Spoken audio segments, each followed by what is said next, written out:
Alright guys, before we hop into the video at all, guys, make sure to hit the subscribe button if you haven't already. We are on the road to 30,000 subscribers and we are only like 800 and something subscribers away at this point to the 30,000 subscribers, man. 65% of you guys are not subscribed to the YouTube channel, so if you haven't hit the subscribe button, definitely make sure to do it. I just wanted to put this disclaimer at the beginning because the rest of the video is just me doing the guide for the Labyrinth. But yeah, man, enjoy the rest of the video. It's pretty long, so, you know, you kind of bear with me, man. But I hope you guys do enjoy the rest of the video, and yeah, good luck with your Labyrinth runs. What's going on, guys? Your boy Amazing. We're back with another video, and in today's video, guys, me going over the Labyrinth, and I'm going to be doing the complete guide here for the Labyrinth Season 2 to teach you guys actually how to go through the fight. But as you guys can see, we already are hopping in. First character you're going to pick is going to be the Brawler Bond, and the reason why is because Brawler Bond has a passive there where he heals allies diminished HP. I think it's like a supportive type passive, and so I went for it. But basically, guys, the structure of this video is just gonna be the fights are actually sped up, so I put them all on ×2. Every single fight is on ×2 except the boss fights. And then what's gonna happen is basically I'm just gonna come in and I'm gonna talk on parts of the Labyrinth that were notable, and parts that weren't notable I'll just let the music play and you guys can just enjoy it. But this is just the beginning here where we're using Bond, so you know, I'll talk a bit because I think a lot of the beginning is very, very important for what happened with my run. But yeah, so we do the little clear right there, and now we're back onto the field. So I didn't speed up any of the things on the actual on the game board or whatever, or on the I don't even know what they call it, the roguelike area. But yeah, we go for the awakening. I think that is pretty important. Right here we get the option of a fight or a character, and we see the character, and the first character we have the option for is going to be Green Merlin. So right here, guys, you want to make sure you pick an SSR character. If you guys don't know and you're like new to Grand Cross, always go for the SSR characters. They mainly have a lot of new characters, but I mean, you know, take what you can get. And yeah, right there we do take we get a cursed passive fight right there, I think. So yeah, we're just taking the sun. And then yeah, I mean, I don't think there's anything too notable in this fight, but this is our first fight using Merlin and Bomb. But we just do the regular extors. We do the damage we need to do. I think the Green Merlin shield is actually very nice, giving me the you know, making sure that we don't lose HP. Very, very good off the rip, man. And yeah, I think this was a very nice addition. But yeah, and then I think Green Merlin as well is going to help out long term for the passive she has, where she fills gauge by 1, or like at the start of the turn you get 1 gauge. So that is pretty nice as well. But yeah, we're already like 2 minutes in, you know, going crazy. Let's see, so right here is where we get the purple boxes where they're random. So we got ultimate move gauge there, so we had to take it, and we're going to the middle because we want to get the second character on this floor, guys. So you can see we go to the middle, and boom, we only have the option of Gallon basically. So I do sit here and I'm like kind of contemplating, but I do pick Gallon at the end because he was the only real option I could get. But yeah, man, the rest of the options are kind of just meme you know, units. I was talking about Hugo having that passive right there, like low-key that'd be really good for the Grimoire when I was talking about it in VC. But yeah, I was just recording. So yeah, we do pick Gallon though because there's no use for the other characters, and I didn't really see any value from them. So yeah, you guys will see later in the Labyrinth I actually do make a big mistake with Gallon, but it's okay, man. We didn't do too bad, but yeah, we'll come back to when I have some notable guys. We'll just let you enjoy this fight, and then once we get to, I think it's gonna be the chest crate, that's when we'll talk again. So we'll come back.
Alright guys, so right here when we got the box, I actually was given the option of taking Red Molasula. You guys know I am the Molasula sim, and I was like, oh, Red Molasula's passive will actually be pretty beneficial long term. And so, you know, I make sure to kind of check out the entire shop here first before I make my decision. But I do pick Molasula in the end because, you know, we had to go with the waifu, and also she has revive. So that revive was super helpful, and you guys will see throughout a lot of the fights here, having Molasula revive is so good. So if you guys get the option to take Red Molasula, actually take her because she could be a really valuable asset to the team.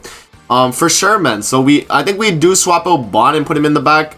Because I didn't really see much use for Bon, especially on the boss.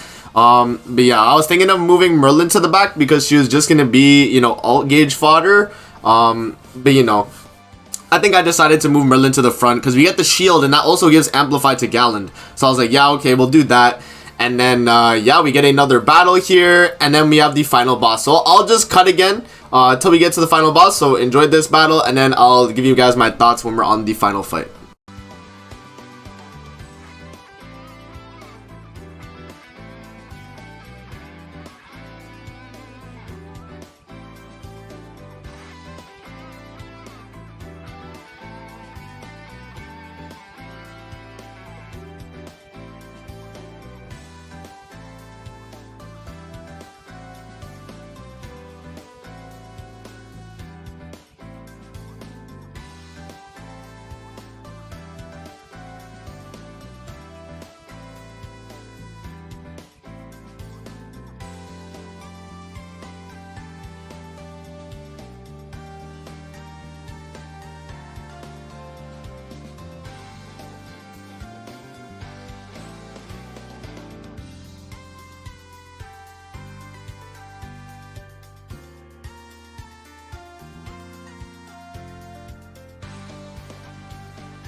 Alright guys, so we are loading into the first boss of the Labyrinth, being Matrona here. So on Matrona, I didn't really have an idea of what I was gonna go for in terms of my setup here. But because we had Green Merlin, we had gauge reduction, so I wasn't too worried about Matrona's ultimates. And so my first instinct was like, oh, let me push Galland ultimate, because Galland, when I get his ultimate off and I have the Amplify, he's gonna hit really hard. And also because it's only one boss and Galland acts as a taunt to only one character because he's coercing, Matrona's only gonna focus down Galland when I have Molasula revive. So you guys can already see the synergy that I was kind of going for, right? Focus down Galland. We also are immune to debuffs as well, and so they proc the Molasula revive on Galland, the Matrona there. And so I'm like, okay, this is basically free for me, right? Like I can get the Galland ultimate, and then I can also get the Merlin ultimate. So I do reset there. I merge the Merlin, and then I go for the Galland right there. We have Merlin and Galland ult. And then, yeah, we basically beat the fight. We just all an Amplify and he's dead. Or she's dead. So yeah, like you guys can see, man, this is pretty cool synergy, right? Like because Matrona's forced to attack into Galland, she has to, and because she can't debuff me as well, I can't get attack shield, I can't get nothing like that because of Galland's coerce. And so yeah, this was a pretty smooth fight here. Obviously Galland getting down to like the 1 HP area is not really good, but it was still fine, and we were able to get the kill without really too much worry, which I think was really nice. So yeah, man, that is the Matrona fight right there. Not too bad, especially because we cheesed the boss with Red Molasula having that revive mechanic, right? But yeah, now that we're done that, I guess we'll just talk going into the first part of the second floor, and then, you know, we'll come back to something notable probably. But at the beginning here, we do have a character option, which you guys will see. I think I do swap the character out for one of our characters as well. So yeah, right here we got Red Gulther. So this is notable. I want to take note about this, guys. This is a big mistake I made throughout my Labyrinth run right here. So you guys will see that, okay, I got Red Gulther. I swapped out Bond. We don't need Bond anymore. And then I put Gulther there, and I moved Galland to the left. I should not have done that. And the reason why is because Galland's commandment makes it so that if you rank up or rank down, right, you get petrified. So there was no point in putting Gallon there. I should have kept Melasila in the middle so that her command was the priority. But yeah, man, big face palm on my part. I think for like the next like 2 fights, I had to use this setup where I couldn't rank up Gulter to attack still the enemies. It was very, very rough, man. But yeah, I just wanted to make note of that. We did make that mistake, but we were still able to beat this Labyrinth run, guys. So just watch through the fights, see what I was able to do. And yeah, man, that's going to be that for now. I'll come back and talk when we have another thing that is notable.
Alright guys, we are back to something notable in the Labyrinth here. So we have Enhance and Awakening Star here, and I didn't really know initially what I wanted to pick. I was thinking Enhance, so I had the option of the passive as well, but I decided I would go with the Awakening, because I was like, okay, I think I can definitely just take whatever I get from the box regardless, from what I remember.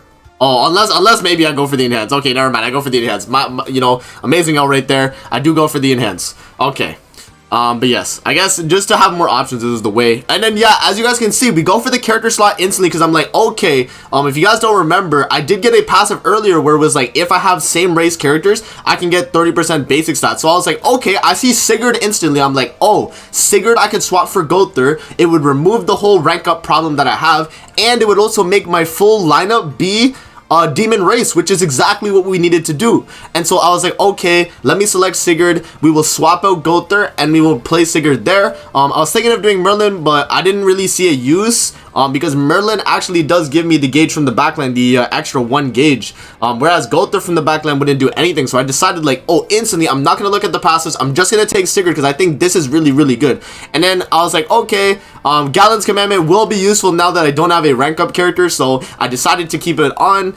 And yeah, man, that's basically that. I guess we will talk again, guys, when we are at the final boss. But yes, we did get a synergistic team now. My Sigurd is able to do the extort, and then Galen does the bleed, and then we all get the attack buffs, and it's pretty crazy. So you guys will see when we actually go through a few fights. But yeah, we'll come back to the boss when we're there.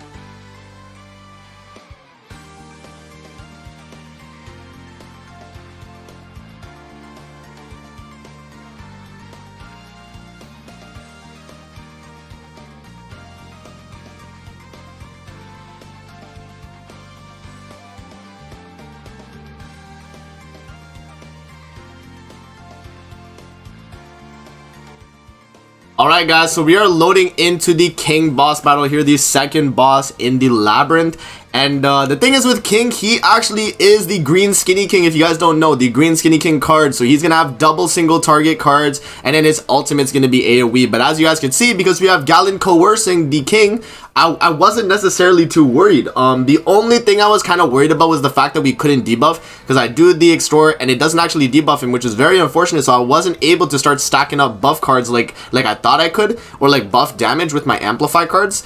But yeah, this was really good though. You guys will see, King just targets into Galen because he has to, because of the coerce, right? And so what happens is I proc the molecular revive and he keeps attacking into Galen because of the coerce. So this is such a good strategy you guys can do. If you have a character that has taunt or has type disadvantage to the opposing enemy and you bring Molasula on your team, you can proc molecular revive and kind of just cheese all these bosses in the Labyrinth, man. It really is a cool strategy you can do. And so yeah, right here I was like, okay, let me push for Galen's ultimate as well. And we'll also get a crit because I did get a passive you guys saw earlier where I actually get guaranteed crit at maximum ultimate move gauge.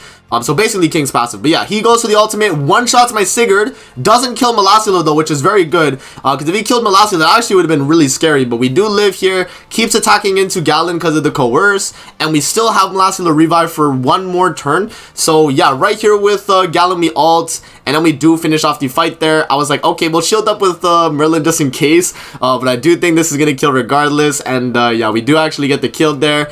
And that's the King fight, man. Kind of stressful. But we didn't have too much worry really, other than the fact that Sigurd died. I mean, we were fine though, because when we moved into the next floor, you guys will see, we did actually get a revive, which is very beneficial, which I did actually just take instantly because I was like, oh, I need Sigurd on the team. He's so good. So yeah, right here, we do actually get the revive from the box. Yeah, so we do actually have to pick that for 20 of the currency. A little bit unfortunate, but I mean, you know, it is what it is. Sometimes you're just gonna have to use your currency, take what you gotta get, man. If you're confident in your team, guys, you should be okay, man. Like, I didn't have enough currency to like buy a character or anything like that, and so, you know, I was like, okay, let's revive Sigurd. I think we'll be okay. And yeah, from then on, we just had to continue through the fight. And I was kind of aiming for the right side, guys, because I was thinking like, oh, maybe I'll go to the left, but the right side was a little bit more valuable for me. So yeah, we'll probably cut to the final boss now, because there wasn't anything too notable here other than just me clearing these stages. So enjoyed this rest of the part right here where we're just killing the regular phases here. And then yeah, we'll come back to when we're on the final boss.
Alright guys, so we are at around the end of the fight here, and so, you know, we did just finish the Chandler, Cusack, I forgot his name, freaking Fraudrin fight right there. And yeah, now we were just thinking of which buffs we should select. I went for the 10% allies attack because I wanted Galen to still do a lot of damage. And so right here I was like, okay, I'm only 1 star awakening off of max. And I decided I'd get that because that's going to be more of a stab bonus than the enhance would have been. And so yeah, I go for that. I go for the heal as well, and we're back at full HP, and we're on the final boss, which is going to be the Diane here. We do LCC. I don't know the CC threshold for these bosses, by the way. I assume it's just like like 30k on the first one, probably like 70k on the second one, and then 120k on the third, probably around there. But I was able to LCC every single boss because I had 4 characters at all times. But yeah, so right here, we do load in, and remember, Galen is coercing Diane here, guys. So because Galen's coercing Diane, it makes it so that the enemy is forced to attack only into Galen there. And again, because of Molecular Revive, right, there isn't anything the boss can really do. I do get Sigurd Ultimate here because I pushed for it. I was like, okay, we can push for the ultimate. But as you guys can see, Diane cannot debuff me because that card is supposed to be a debuff skill. But she's not able to debuff because of Galen's Coerce as well. So we completely nullified the debuffs, which I think is super beneficial for our team here, right? So right here, I was like, okay, we gotta push the Galen ultimate, and we also just gotta ult with Sigurd just to get it out of my hand. So I decide, I'm like, okay, we'll drop the Sigurd ultimate, we'll waste the Galen bleed card right there, and it doesn't do too much damage. I'm a little bit scared here. I'm like, okay, this is a little bit kind of scary, you know what I'm saying? So we go for she goes for the single target immunity because we were immune to debuffs, goes for the ultimate. We tank barely though, which is kind of insane. We barely tanked that. But yeah, I think Galen is super low right there, but we did get a really good hand. So I was just like, okay, Galen ultimate, double amplify with Galen. Let's see how much this is able to do. We crit the first hit for the 75k. We go for the second, and it does 42k. And then we follow up with another, I think it's 42k as well, 41k. Yeah, so Diane is basically one shot here. I'm like, okay, as long as the Diane attacks only into Galen, I win the fight regardless because she has to because of Coerce, and she only has an AoE being a debuff skill, which has no effect either because of the Coerce. And so as you guys can see here, man, we did barely clutch this fight. It was pretty close, but I think because of the team comp and my strategy, I was able to actually clear without much issue, man. So that is the entire Labyrinth, guys. I hope this video was helpful. Basically, throughout the fight, you just gotta use your Grand Cross knowledge, man, your Grand Cross intuition. Watching throughout the entire fight, you guys could have seen exactly what I've done and what buffs I decided to get as well. I always made sure to not speed up the intermission between the fights. I only sped up the fights themselves. So if you're interested in just like looking at like, oh, what specific fight, what did I do on those fights, you can definitely check that out. But yeah, man, the rest of this is just me screenshotting this, posting it on Twitter, and then I back out of here. And yeah, so that is the floor or season 2 of the Labyrinth right here, where you're able to get your 30 free gems for all players. This is not, limited to you having to build the unit or anything like that, build any units or anything like that. So yeah, so that's gonna be it, guys, and I'm gonna see you guys in the next video. Peace out and have a great rest of your day.